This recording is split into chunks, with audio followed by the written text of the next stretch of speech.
பிடிச்சிருந்தா லைக் பண்ணுங்க, ஷேர் பண்ணுங்க. நம்ம சேனலை சப்ஸ்கிரைப் பண்ணுங்க. இந்த வீடியோ ஸ்கிப் பண்ணாம பாருங்க. அல்ஹம்துலில்லாஹி ரப்பில் ஆலமீன். அஸ்ஸலாத்து வஸ்ஸலாமு அலா நபியினல் முர்சலீன் வ ஆலிஹி வ அஸ்ஹாபிஹி அஜ்மஈன். அம்மா பாத். ஃபக்கத் கால அல்லாஹு தஆலா ஃபில் குர்ஆனில் கரீம் வல் ஃபுர்கானில் மஜீத். بعد أعوذ بالله من الشيطان الرجيم بفضل بسم الله الرحمن الرحيم. إن عدة الشهور عند الله 12 شهرا في كتاب الله يوم خلق السماوات والأرض منها 4 حرم. صدق الله العلي العظيم. وقال نبينا رسول الله صلى الله عليه وسلم إن الزمان قد استدار كهيئته يوم خلق السماوات والأرض السنة 12 شهرا منها 4 حرم 3 متواليات ذو القعدة وذو الحجة ومحرم ورجب المضر بين جمادي وشعبان أو كما قال عليه الصلاة والسلام. ربي اشرح لي صدري ويسر لي أمري واحلل عقدة من لساني يفقهوا قولي. الحمد لله. அளவற்ற அருளாளன் நிகரற்ற அன்புடையன் அல்லாஹ்விற்கே எல்லா புகழும்.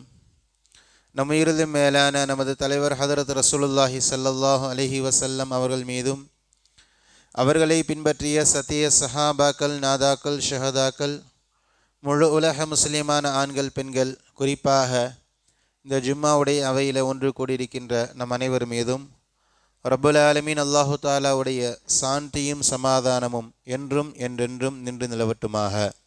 ஆமீன். அன்பான சகோதர பெருமக்களே, அல்லாஹு தாலாவால் கண்ணியம் செய்யப்பட்ட துல்கஅதா மாதத்துடைய 2வது ஜும்மாவில் வீற்றிருக்கிறோம்.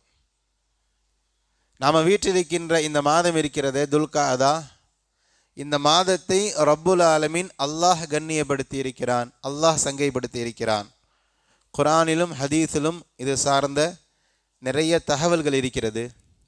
எனவே இன்ஷா அல்லாஹ் இன்றைய ஜும்மாவிலே இந்த துல்கஅதாவுடைய மாதம் என்றால் என்ன, இந்த மாதத்திலே நடைபெற்ற வரலாற்று நிகழ்வுகள், இந்த மாதத்தை அல்லாஹ் எவ்வாறு கண்ணியப்படுத்தினான், முஃமின்களாகிய நாம் இந்த மாதத்தை எப்படியெல்லாம் கண்ணியப்படுத்த வேண்டும், இந்த மாதத்திற்கும் நமக்குமான தொடர்புகள் என்ன என்பது பற்றிய ஒரு சில முக்கியமான தகவல்களை இன்ஷா அல்லாஹ் இன்றைய உரையில் சுருக்கமாக பார்க்கலாம். இஸ்லாமிய மாதங்களின் வரிசையின் அடிப்படையில் 11வது மாதம் இந்த துல்கஅதாவுடைய மாதம். முஹர்ரமில் ஆரம்பித்து துல்ஹிஜ்ஜா வரைக்கும் 12 மாதங்களிலே 11வது மாதமாக இந்த துல்கஅதாவுடைய மாதம் இருக்கிறது. அன்பான சகோதர பெருமக்களே, பொதுவாக அதுக்கு முன்பாக தலைப்புக்குள்ளே போகிறதுக்கு முன்னாடி முக்கியமான சில தகவல்களை உங்களுடைய சிந்தனைக்கு கொண்டு வருகிறேன். பொதுவாக இஸ்லாமிய பார்வையில் நாட்களை கணக்கிடுவதற்குன்னு ஒரு முறை இருக்கிறது, நேரங்களை கணக்கிடுவதற்கு ஒரு முறை இருக்கிறது. நேரங்களை கணக்கிடுவதற்கு சூரிய கணக்கு, சூரியனை வைத்து நம்ம நேரத்தை கவனிக்கணும், வக்துகளை முடிவு செய்யணும்.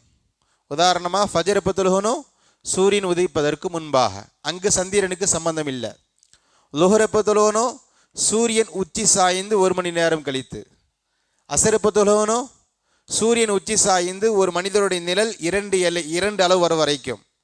சூரியன் மறைஞ்ச பிறகு மக்ரிப் தொழுகணும், சூரியன் மறைந்து 1.5 மணி நேரத்துக்கு போய் இஷா தொழுகணும்.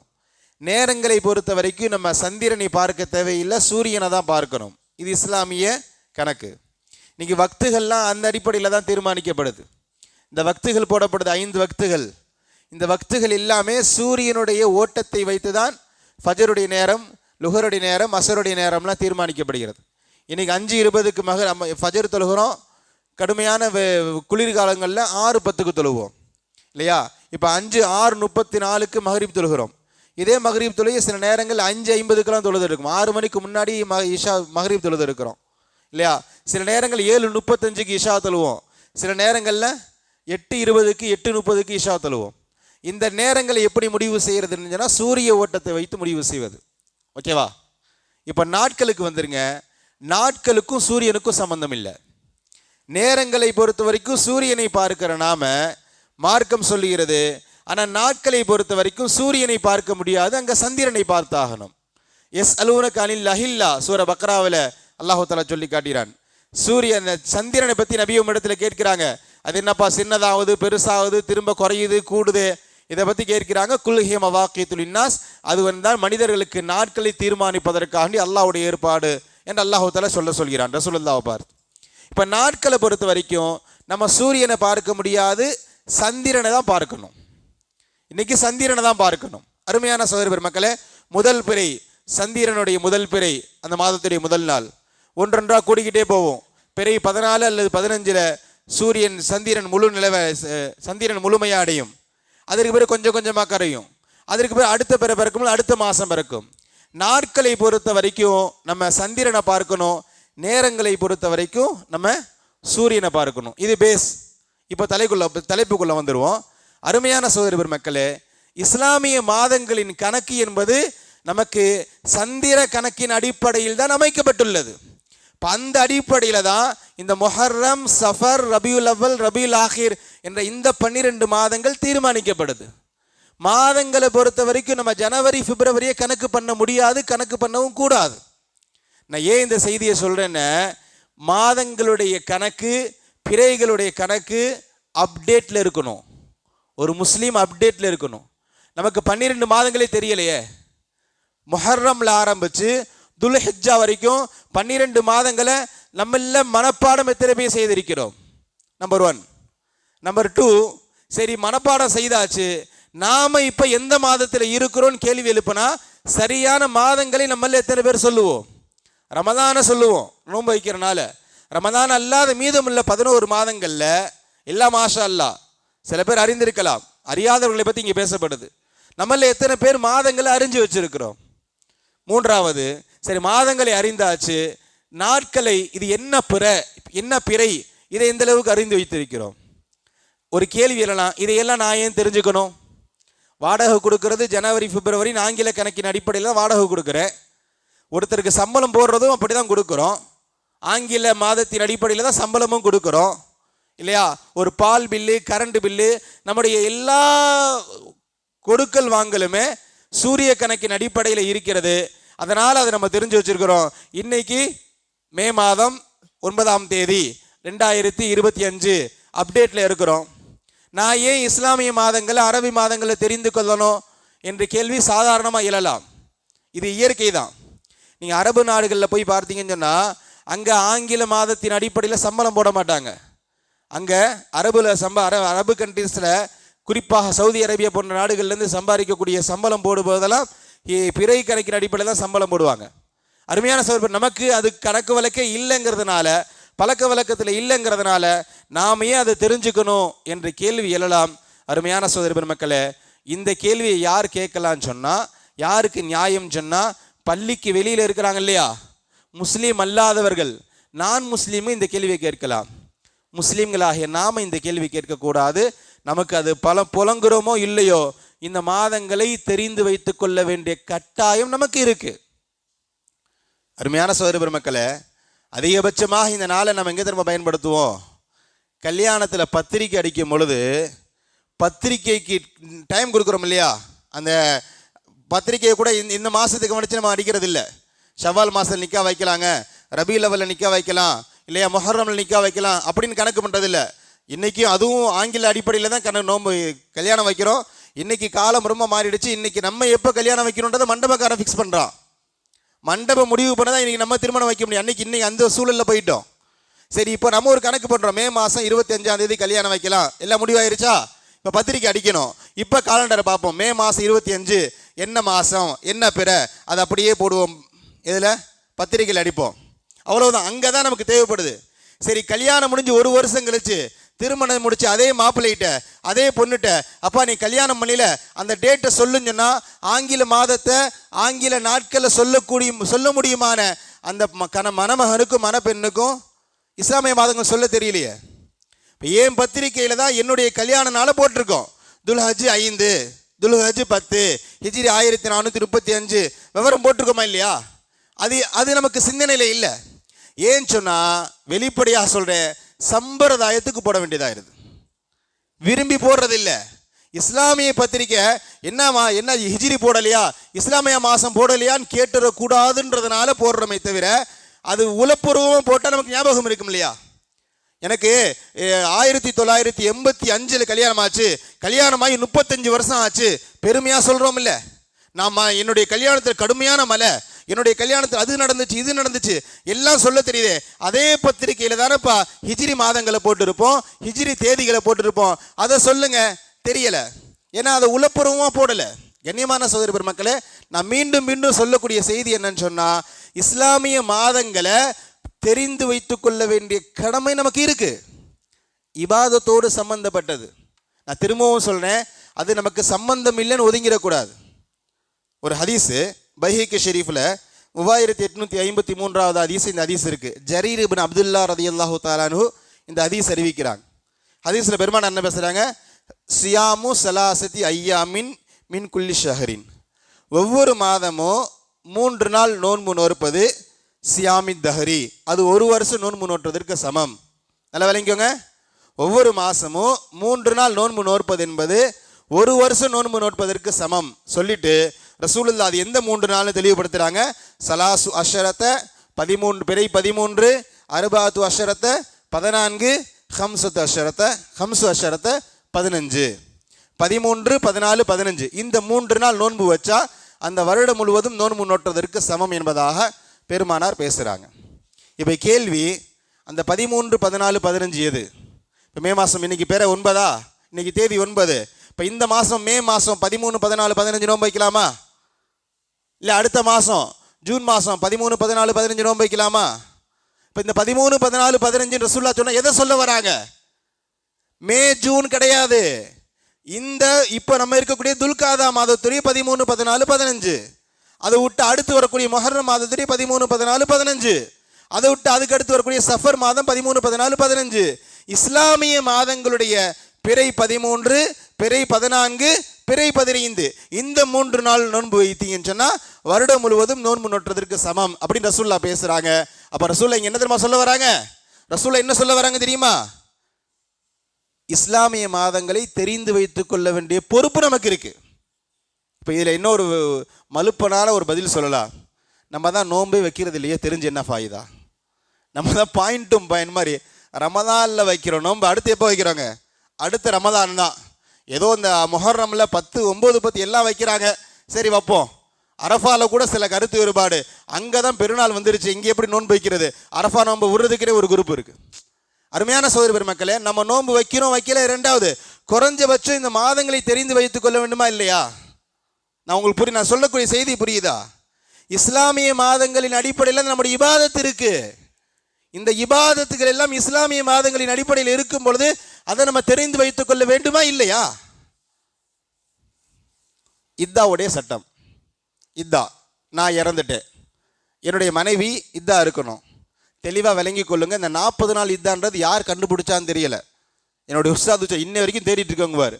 எந்த இடத்துலையுமே இந்த 40 நாள் இதாக்கு ஆதாரமே கிடையாது. சில பேர் இந்த 40 நாள் இதா இருந்து 40 நாள் ஏதோ ஒரு தர்காக்கு போயிட்டு வருவாங்க, குளிச்சுட்டு தர்கா போயிட்டு வருவாங்க, முடிஞ்சு போச்சுக்குவாங்க. அப்படி கிடையவே கிடையாது. 4 மாதம் 10 நாள் தெளிவாக இருக்கு. வல்லதீன யதவஃபவுன மின்கும் யதுரூன அஸ்வாஜை யதரப்பஸ்ன பி அன்ஃபுஸிஹின்ன 4 அஷ்ஹுர் வ அஷரா. ரசூல் அல்லாஹ் தஆலா தெளிவாக சொல்றான். 2வது ஜுஸ்ல தெளிவாக சொல்றான், கணவன் இறந்துட்டா அந்த மனைவி கண்டிப்பாக 4 மாதம் 10 நாள் இதா இருந்தே ஆகணும். இந்த 40 நாளுக்கு எந்த ஆதாரமும் கிடையாது. இப்போ ஏன் இந்த செய்தியை சொல்கிறேன்னு விளங்கிக்கோங்க. இப்போது ஏப்ரல் 1 நான் வஃபாத் ஆகிறேன், என்னுடைய மனைவிக்கு இதா ஆரம்பமாகுது. எப்போ வரைக்கும் இதா இருக்கலாம்? ஏப்ரல் மாதம் முழுக்க, ஏப்ரலுக்கு அடுத்து மே மாதம் முழுக்க, ஜூன் மாதம், ஜூலை மாதத்தோட 40 முடியுதா? ஆகஸ்ட் 10 நாள், ஆகஸ்ட் 10ஓட இதா முடியுது. அப்படி சொல்ல முடியுமா? அப்படி சொல்ல முடியாது. ஏன்னா நமக்கு கணக்கு இந்த ஜனவரி பிப்ரவரி கிடையாது. நமக்கு கணக்கு இஸ்லாமிய மாதங்கள் தான். அப்போ முஹர்ரம்ல நான் வஃபாத், முஹர்ரம் 1ல் நான் வஃபாத் ஆகிறேன்னா முஹர்ரம், சஃபர், ரபியுல் அவல், ரபியுல் ஆஹிர் 4 மாதம், ஜமாத்துல் ஆஹிர், ஜமாத்துல் அவல்ல 10 நாள், இங்கே தான் இதா முடியும். அப்போ இஸ்லாமிய சட்டத்திட்டங்களை நம்ம செயல்படுத்த வேண்டும் என்றால் இஸ்லாமிய மாதங்களை அறிந்திருக்க வேண்டும். நான் சொல்லக்கூடிய செய்தி தான். நான் திரும்ப திரும்ப இந்த ஒரே புள்ளியில திரும்ப திரும்ப சுற்றிக்கிட்டே இருக்கேன்.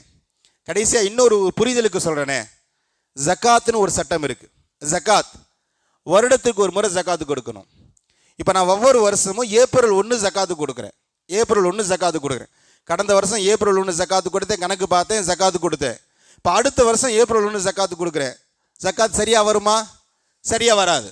ஏன்னா சந்திர கணக்கின் அடிப்படையில் 355 நாள் தான், சூரிய கணக்கின் அடிப்படையில் 365 நாள். உங்களுக்கு புரிதலுக்காக சொல்கிறேனே, ஏப்ரல் 1 பாடம் நடத்துகிற மாதிரியே இருக்கும். என்னடா ஜும்மா பையானுக்கு வந்து ஏதாவது சம்பவம் சொல்வார், கதை சொல்வாருன்னு நினச்சிட்டு இருக்க வேண்டாம். நான் புரிதலுக்காண்டி சில செய்திகளை சொல்லிக்கிட்டு இருக்கேன். பாடம் நடத்துகிற மாதிரி இருந்தாலும் கொஞ்சம் பொறுமையாக கேளுங்க. முடிந்த அளவு விளங்குற மாதிரி நான் இன்ஷால்லா என்னுடைய உரையை சொல்கிறேன். இப்போது ஏப்ரல் 1 நம்ம ஜக்காத்து கொடுத்துட்டோம். அன்னைக்கு மொஹர்ரம் 1 வைத்துக்கொள்ளுங்க. மொஹர்ரம் 1 தான் ஏப்ரல் 1 வருது. நம்ம ஏப்ரல் 1 ஜக்காத்து கொடுத்துட்டோம். அடுத்த மாதம் ஏப்ரல் 1 வரும் பொழுது இஸ்லாமிய மாதம் மொஹர்ரம் 1 இருக்காது, மொஹர்ரம் 10 ஆயிரும். புரியுதுங்களா? மார்ச் 20 ஏப்ரல் மொஹர்ரம் 1 வந்துடும்.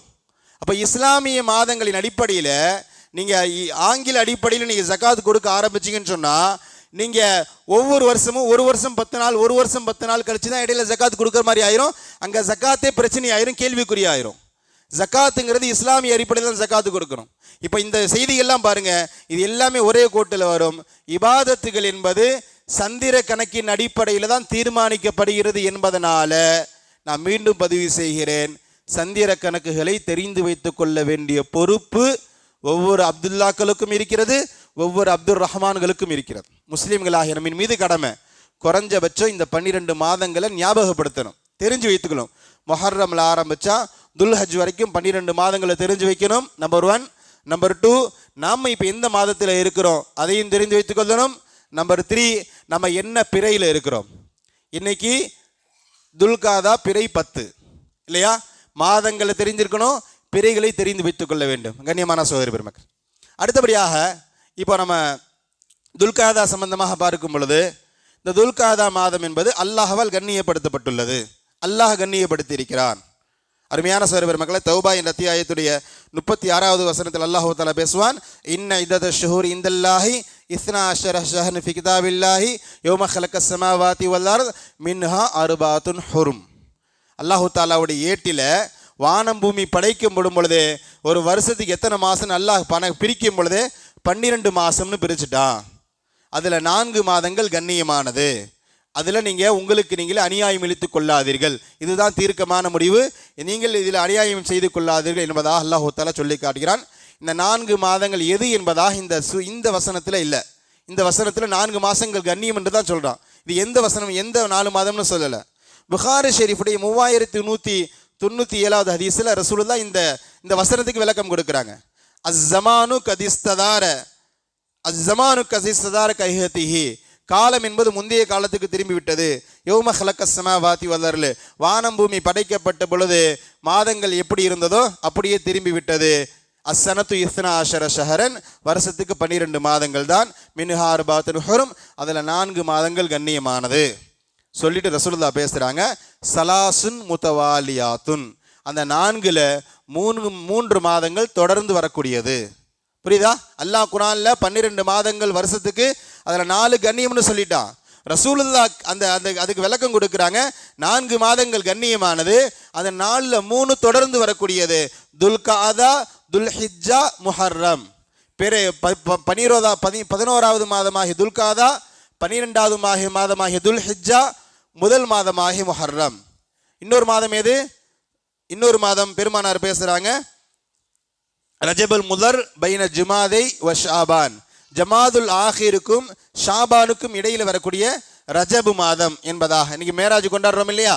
மேராஜ், இந்த மேராஜ் மாதம் இருக்கக்கூடிய இந்த ரஜபு மாதம் என்பதாக பெருமானார் ஸல்லல்லாஹு அலைஹி வஸல்லம் சொல்லி காட்டுகிறார். கண்ணியமான சகோதர பெருமக்களே, அந்த அடிப்படையில் இந்த மாதத்தை அல்லாஹ் கண்ணியம் செய்திருக்கிறான். இந்த மாதத்தை அல்லாஹ் கண்ணியம் செய்திருக்கிறான். நமக்கான பொறுப்பு இருக்கிறது, நாமும் இந்த மாதத்தை கண்ணியப்படுத்தணும். அடிப்படையில் ஒரு செய்தி சொல்கிறதா இருந்தால், இந்த மாதத்துக்கும் நமக்கு எந்த சம்பந்தமும் இல்லை, இந்த மாதத்திற்கும் நமக்கு எந்த சம்பந்தமும் இல்லை. ஆனால் இந்த மாதம் அல்லாஹ்வோடு சம்பந்தப்பட்டு இருக்கிறது, அல்லாஹ் கண்ணியப்படுத்தியிருக்கிறான். உங்கள் புரிதலுக்கு சொல்கிறதா இருந்தால், ஒரு நபர் இருக்கிறாரு, அவர் யாருன்னு எனக்கு தெரியாது, அவர் எவ்வளோ சமுதாயத்தில் முக்கியமானவர், கண்ணியமானவர், அவரை பற்றி எந்த அறிவும் எனக்கு இல்லை. ஆனால் எங்கள் அத்தா அவரை கண்ணியமாக நடத்துவார். என்னுடைய தகப்பனாரு அந்த பர்டிகுலர் அந்த எக்ஸ் அந்த நபரை ரொம்ப கண்ணியமாக நடத்துவார், மரியாதையாக நடத்துவார் என்று இருந்தால் அந்த நபரை நானும் கண்ணியப்படுத்தி ஆகணும். அவருடைய சிறப்பு என்ன, அவருடைய கண்ணியம் என்ன எதுக்கு தெரியாது. ஆனால் என் தகப்பனார் அவரை மதிக்கிறார். நான் என் தகப்பனாரை மதிக்கிறதாக இருந்தால் என் தகப்பனார் மதிப்பவரை நான் மதிச்சாகணும். அதே ஸ்லாங் தான், அதே ஃபார்முலா தான். அல்லாஹ் இந்த மாதத்தை கண்ணியப்படுத்தி இருக்கிறான் என்பதனால நாமும் இந்த மாதத்தை கண்ணியப்படுத்தி ஆக வேண்டும். அல்லாஹ் சொல்கிறான், ஃபலா தஸ்லிமு ஃபீஹின் அன்ஃபுஸக்கும், இந்த மாதங்களிலே உங்களுக்கு நீங்களே அநீதி இழைத்து விடாதீர்கள். எல்லாம் வரைங்கோங்க, நான் திரும்ப சொல்லிக்கிட்டே வரேன். அல்லாஹ் சொல்றான் இந்த வருடத்திற்கு 12 மாதங்கள்னு சொல்றான். அதோட முடிச்சிட்டானா? முடிக்கல. 4 மாதங்கள் கண்ணியமாதுன்னு சொல்றான். அதோட முடிச்சிட்டானா? முடிக்கல. தொடர்ந்து பேசுறா, உங்களுக்கு நீங்களே அநீதி இழைத்து விடாதீர்கள். அது என்ன அநீதி இழைக்கிறதுன்னு சொன்னா, நான் இந்த மாசத்தை கண்ணியப்படுத்தி இருக்கிறேன் என்பதனால நீயும் இந்த மாசத்தை மரியாதையை கண்ணியப்படுத்தணும். அதான் இங்க செய்தி. புரியுதா? நான் இந்த மாசத்தை கண்ணியப்படுத்தி இருக்கிறேன், அதனால மலக்குமார்கள் கண்ணியப்படுத்தி இருக்கிறார்கள், நபிமார்கள் கண்ணியப்படுத்தி இருக்கிறார்கள், அதனால இந்த மாதத்தை நீயும் கண்ணியப்படுத்தி ஆக வேண்டும் என்ற தோரணையில இந்த வசனத்துடைய முடிவுகள் இருக்கிறது. கண்ணியமான சகோதர பெருமக்களே, நாமும் இந்த மாதத்தை கண்ணியப்படுத்தி ஆகணும். அது எப்படி கண்ணியப்படுத்துறது? எப்படி கண்ணியப்படுத்துறது? நம்மளால் முடிந்த அளவு நிறைய நல்ல அமல்களை செய்யணும், பாவங்களை குறைச்சிக்கணும். பாவங்களை குறைச்சிக்கணும். அபு கத்தாதா ரலியல்லாஹு தஆலா சொல்லுவாங்க, அல்லுலுமு ஃபிஷ் ஷஹரில் ஹரமி அஅலம ஹதியத்தன் வ விஸ்ரன் மினல் லுலமி ஃபீமா சிவாஹு. அதாவது அல்லாஹ் கண்ணியப்படுத்தி இருக்கிற நாட்களில் ஒரு பாவம் செய்கிறது என்பது மற்ற மாதங்களில் செய்கிற பாவத்தை மாதிரி கிடையாது. நல்லா விளங்கிக்கோங்க. மற்ற மாதங்களில் ஒரு பாவத்தை செய்கிறோம், அதே பாவத்தை அல்லாஹ் கண்ணியப்படுத்திய மாதத்தில் செய்கிறதும் ஒன்று இல்லை. இங்கே இதனுடைய வெயிட்டு கூட. நான் இந்த மாதத்தை கண்ணியப்படுத்தி இருக்கிறேங்கும் போது அந்த மாதத்தில் நீ பாவம் செய்கிறது என்பது அல்லாஹுக்கு ரொம்ப கோபமாகும். அபு கத்தாதா இந்த அளவுக்கு தெளிவுபடுத்துவாங்கன்னு சொன்னால் புரிதலுக்கு சொல்கிறேன். ஹஜ்ஜு போனவங்களுக்கு, உம்ரா போனவங்களுக்கு தெரியும். ஹரம் ஷெரீஃபுக்குள்ளே போகும்பொழுது ஒரு சிந்தனை வரும் இல்லையா? ரூமில் இருப்போம், மக்கால் இருக்கும்போது ஒரு இதில் பேரதராக இருப்போம்.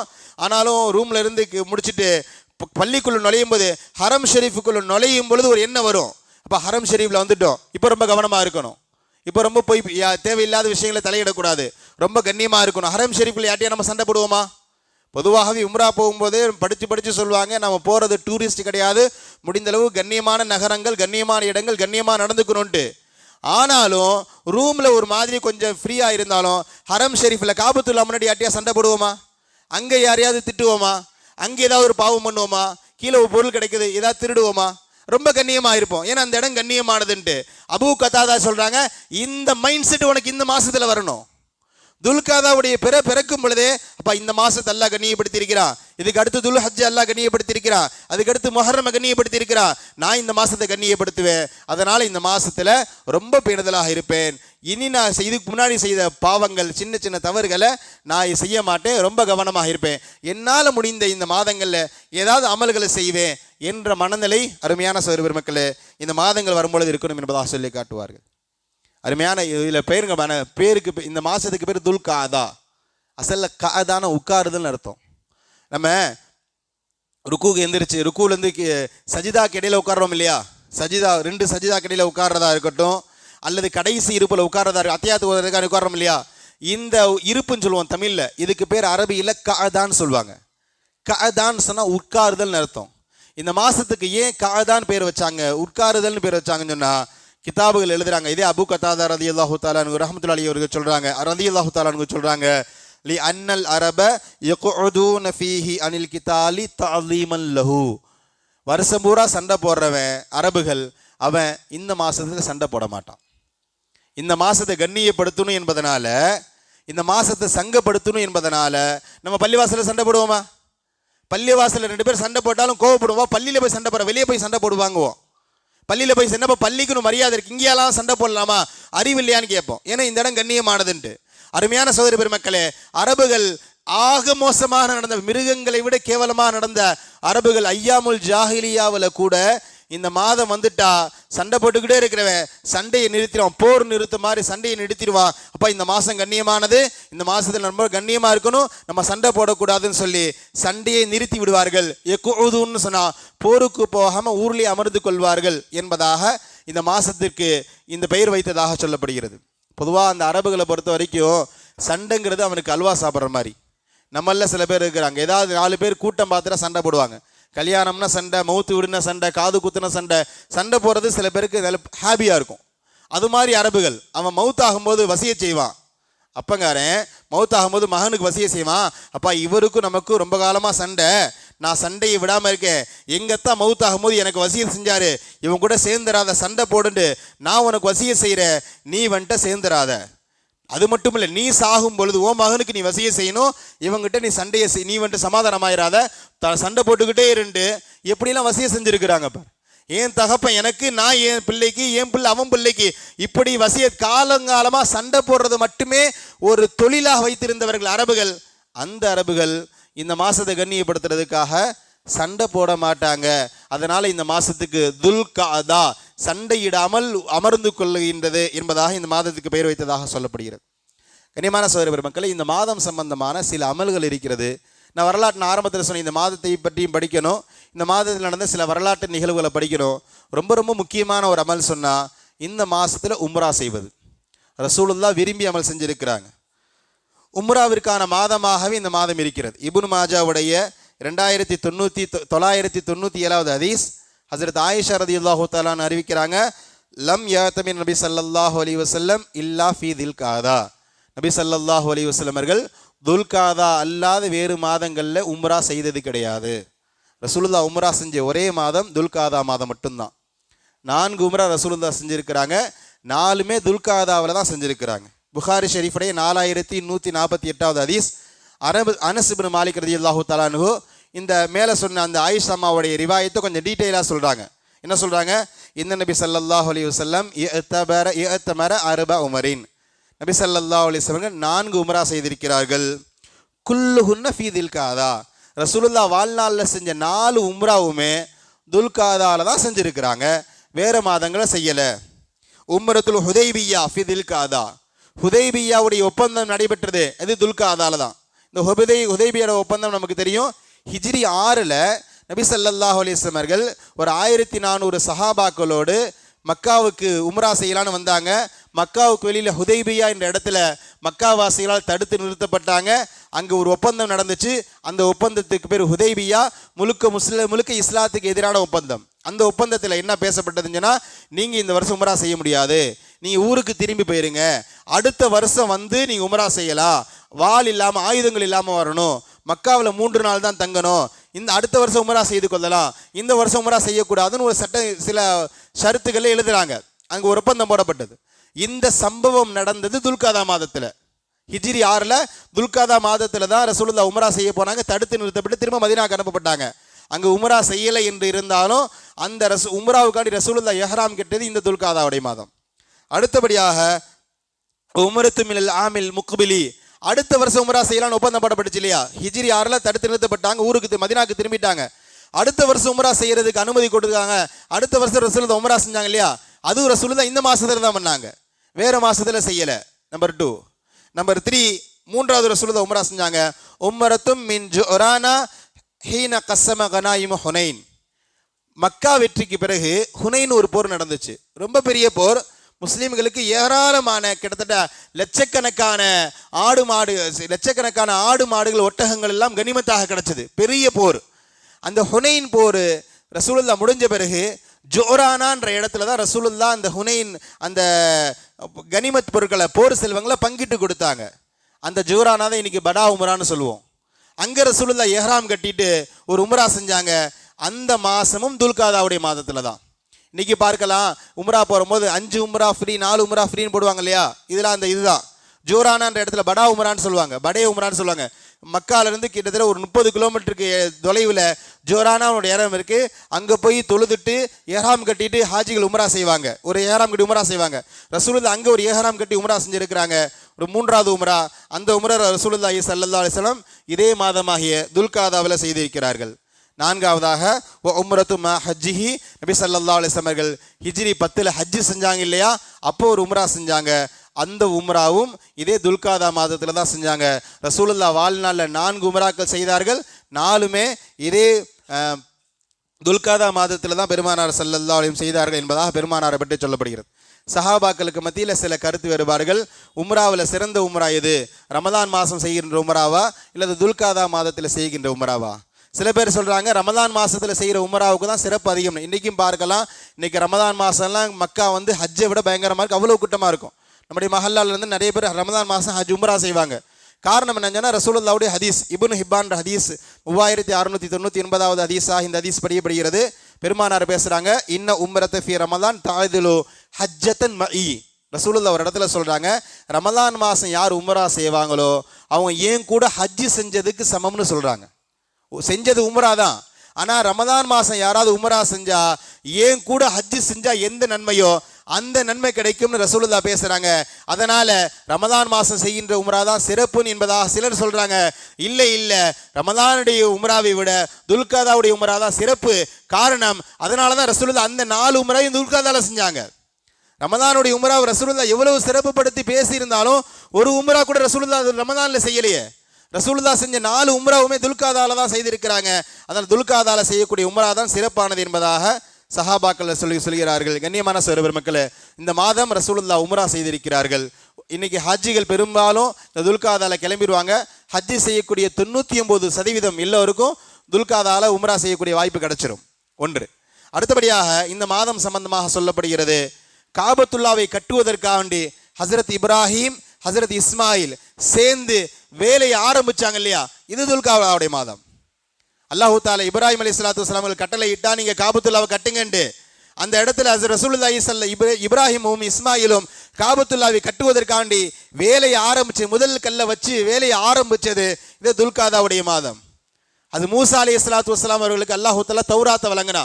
தௌராத்தை வழங்கும் போது ஒரு கட்டளை இட்டா, நீங்க 30 நோன்பு வச்சு தான் என் இடத்துல வாங்க, நோன்புடைய நிலையில் என்கிட்ட வாங்க, உங்களுக்கு நான் தௌராத்தை கொடுக்குறேன்னா. வவாதுனா மூசா சலாசின லைலா குரானில் வருது. ஆராஃப் என்ற அத்தியாயத்தில் 142வது வசனமாக இந்த ஹதீஸ் படிக்கப்படுகிறது. அல்லாஹ் தஆலா மூசாவுக்கு கட்டளை இட்டான், நீங்கள் 30 நாள் நோன்பு வச்சு இடத்துல வாங்க, தௌராத்து கொடுக்குறேன்னு. இந்த வசனம் இறங்கியது துல்காதாவில். இந்த துல்காதாவுடைய மாதத்தில் தான் ஹசரத்து மூசா அலைஹிஸ்ஸலாத்து வஸ்ஸலாம் அவர்கள் 30 நோன்பு வச்சுட்டு போனாங்க என்பதாக சொல்லப்படுகிறது. வரலாற்று சிறப்பு மிக்க ஒரு திருமணம் ரசூலுல்லாஹ்வுக்கு நடைபெற்றது. ஜைனப் பின் ஜஹஷ் என்ற ஒரு ரசூலுல்லாஹ்வுடைய மாமி மக. ரசூலுல்லாஹ்வுக்கும் இந்த மாமி மகள் ஜைனப் பின் ஜஹஷுக்கும் அல்லாஹு தாலா திருமணம் முடித்து கொடுத்ததாக சொல்கிறான். வரலாற்றில் ரசூலுல்லாஹ் 11 திருமணம் முடித்தார்கள். இந்த ஒரு திருமணத்துக்கு மட்டும்தான் அல்லாஹ் சொல்ற நாமே திருமணம் முடித்து கொடுத்தேன்னு சொல்றான். நல்லா விளங்கிக்கோங்க, நாம திருமணம் முடித்து கொடுத்தேன்னு சொல்றான். இது ஒரு தனி வரலாறு. வாய்ப்பு கிடைச்ச இந்த திருமணம் சம்பந்தமாக மட்டும் நிறைய செய்திகள் பார்க்கலாம். இதுல இந்த சாப்டருக்குள்ள போனா ஒரு 20 நிமிஷம் இந்த திருமணத்தை பத்தியே பேசணும். இப்போ இந்த இடத்துல அல்லாஹ் சொல்றான் நாம திருமணம் முடித்து கொடுத்தோம்னு சொல்றான் ரசூலுல்லாஹ்வுக்கு ஜைனப் பின் ஜஹஷ. இந்த வரலாற்று சிறப்பு மிக்க திருமணம் நடந்தது இந்த துல்காதாவுடைய மாதம். கடைசியாக நான் முன்னாடி சொன்ன மாதிரி ஹிஜ்ரி 6 ரசூலுல்லாஹி ஸல்லல்லாஹு அலைஹி வஸல்லம் உம்ரா செய்யறதுக்காண்டி போனாங்க. ஹுதைபியா என்ற இடத்துல தடுத்து நிறுத்தப்பட்டு ரசூலுல்லாஹ் திரும்ப மதீனாவுக்கு திரும்பினாங்க இல்லையா, அங்கே ஒரு உடன்படிக்கை நடந்தது. அந்த உடன்படிக்கைக்கு பேர் ஹுதைபியா. இந்த உடன்படிக்கை நடந்தது இதே துல்காதாவுடைய மாதம். இந்த உடன்படிக்கை முஸ்லிம்களுக்கு முழுக்க எதிரான ஷரத்துகள் இருந்தாலும் ஹுதைபியா தனி டாபிக், நிறைய பேசலாம். ஆனால் இதில் ஒரு செய்தியை மட்டும் சொல்லி முடித்துக் கொள்கிறேன். அல்லாஹ் தஆலா இந்த உடன்படிக்கை பற்றி சொல்கிறான், இன்னா ஃபதஹனா லக ஃபத்ஹம் முபீனா, நாம் மாபெரும் வெற்றியை வழங்கினோம்னு சொல்கிறான். ரசூலுல்லாஹ்வுக்கும் முஸ்லீம்களுக்கும் மிகப்பெரிய வெற்றியை வழங்கினோம்னு சொல்கிறான் இந்த ஹுதைபியாவுடைய ஒப்பந்தத்தை பற்றி. இந்த ஹுதைபியா ஒப்பந்தம் நடந்ததும் இதே துல்காதாவுடைய மாதம். கண்ணியமான சகோதர மக்களே, வரலாற்றில் நிறைய சிறப்புகள் இந்த துல்காதாவுடைய மாதத்தில் நடந்திருக்கு. நமக்கான ஒரு மிக முக்கியமான செய்தி என்னவென்றால், இந்த மாதத்தை அல்லாஹ் கண்ணியப்படுத்தியிருக்கிறான், நாமளும் கண்ணியப்படுத்தணும். முடிந்தளவு மற்ற மாதங்களில் இருந்ததை விட அதிகமாக பேணுதல் இந்த மாதங்கள் இருக்கணும். ஏதோ நம்மளால் முடிஞ்ச 4 அமல்களை செய்வதற்கு முயற்சி செய்யணும், நம்மளால் முடிஞ்ச பாவங்களை விட்டு தவிர்த்திருக்க முயற்சி செய்யணும். குறிப்பாக இந்த மாதங்களில் தவறி கூட யாரிடத்திலும் சண்டை போட்டு விடக்கூடாது. ஒரே ஒரு வார்த்தையோட முடித்துக்கொள்வேன். அலி ரலியல்லாஹு தஆலா அவங்க சொல்லுவாங்க, இந்த மாசத்துல யாராவது சண்டை போட்டுட்டா வாழ்நாளில் அவங்க திரும்ப சேருவதற்கான வாய்ப்புகளே கிடைக்காதுன்னு சொல்றாங்க. மவுத்து வரைக்கும் ஒருத்தர் அவர் மவுத்தாகணும் அல்லது நான் மவுத்தாகணும். நான் ஒருத்தர் இந்த மாசத்துல சண்டை போட்டுட்டோன்னு சொன்னா திரும்பவும் சேர்ந்தாலும் ஒரு முஹப்பத் பிரியம், பழைய பிரியம் இருக்காது. அந்த மாதிரியான ஒரு அமைப்பை அல்லாஹ் தஆலா ஏற்படுத்தி விடுவான் இந்த மாதங்கள்ல என்பதாக சொல்லி காட்டப்படுகிறது. எனவே ஏற்கனவே நம்ம யாரிடத்துல சண்டை போட்டு இருந்தாலும் நண்பர்களோ உறவினர்களோ சொந்தக்காரங்களோ அக்கா தங்கச்சியோ அண்ணன் தம்பிகளோ இந்த மாதத்துல அல்லாஹு தாலா இந்த மாதத்தை கண்ணியப்படுத்தியிருக்கிறான். அந்த கண்ணியத்தை கருதி நம்ம சண்டையை முறித்து கொள்வோம், நம்ம சுலுகாயை சேர்ந்து கொள்வோம் என்ற மனநிலையில் நம்ம வர வேண்டும். இதுதான் நாம் இந்த மாதத்துக்கு செய்யக்கூடிய கண்ணியமாக இருக்க முடியும். அல்லாஹு தாலா இந்த மாதத்தை எப்படி கண்ணியப்படுத்தினானோ, எப்படி கண்ணியப்படுத்த சொன்னானோ, அதுபோன்று நாமும் இந்த மாதத்தை கண்ணியப்படுத்தி அல்லாஹு தாலாவுடைய ரிதா என்கின்ற பொருத்தத்தை பெறுகின்ற நன்மக்களாக வல்ல இறைவன் நம் அனைவரையும் ஆக்கிய நல்லது புரிவானாக. வாஹிர் அல்ஹம்துலில்லாஹி ரபில் ஆலமீன். அஸ்ஸலாமு அலைக்கும் வரஹ்மத்துல்லாஹி தஆலா.